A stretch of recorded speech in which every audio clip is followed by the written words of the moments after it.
Hello hi, ഞങ്ങൾ ടീമും Palakkad movie makers എന്നൊരു ടീമാണ്. ഞങ്ങൾ ഈ ഡേയ്സിൽ ഇത് മൂന്നാമത്തെ തവണയാണ് ഞങ്ങളിവിടെ വരുന്നത്.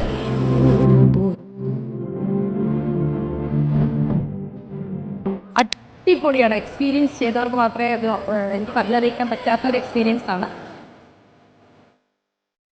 ഞങ്ങളൊരു 40 പേരടങ്ങുന്ന ഒരു ടീം 3 തവണയായിട്ട് ഞങ്ങൾ ഇവിടെ 2 ദിവസം അടിപൊളിയാണ്. പക്ഷേ service very very very good good good food. നമ്മുടെ വീട്ടിലെങ്ങനെയാണോ നമ്മുടെ ഫുഡ് കഴിക്കുന്നത് ആ ഒരു പ്രതീതിയാണ്. അതുപോലെ ഇവിടുത്തെ എല്ലാവരും ഭക്ഷണം ഉണ്ടാക്കിയെന്ന് വെച്ചാൽ നമ്മുടെയൊക്കെ ചങ്കുകളാണ് ഇവരൊക്കെ സത്യം പറഞ്ഞത്. മൻസൂർ ഭായ്, പിന്നെ നമ്മുടെ 2 ബ്രോ ഇവിടെ കാണാനില്ല, 2 ബ്രോസ്, ഒരു ബ്രോ ഉണ്ട്, പിന്നെ ചേച്ചിമാർ, പിന്നെ ഇവിടുത്തെ സ്ഥലം ഞാൻ എക്സ്പീരിയൻസ് ചെയ്തു. ഇനി അതോ ആരെങ്കിലും ഇങ്ങോട്ട് വരികയാണെങ്കിൽ തീർച്ചയായും ഞാൻ പറയുന്നത് പുലുത്തപ്പാറ പറഞ്ഞ സ്ഥലമാണ്. വെറും 2 കിലോമീറ്റർ കഷ്ടേ ഉള്ളൂ. അപ്പോൾ ഏത് സമയത്തും ഞങ്ങളുടെ തറവാട്ടിലേക്ക് സ്വാഗതം.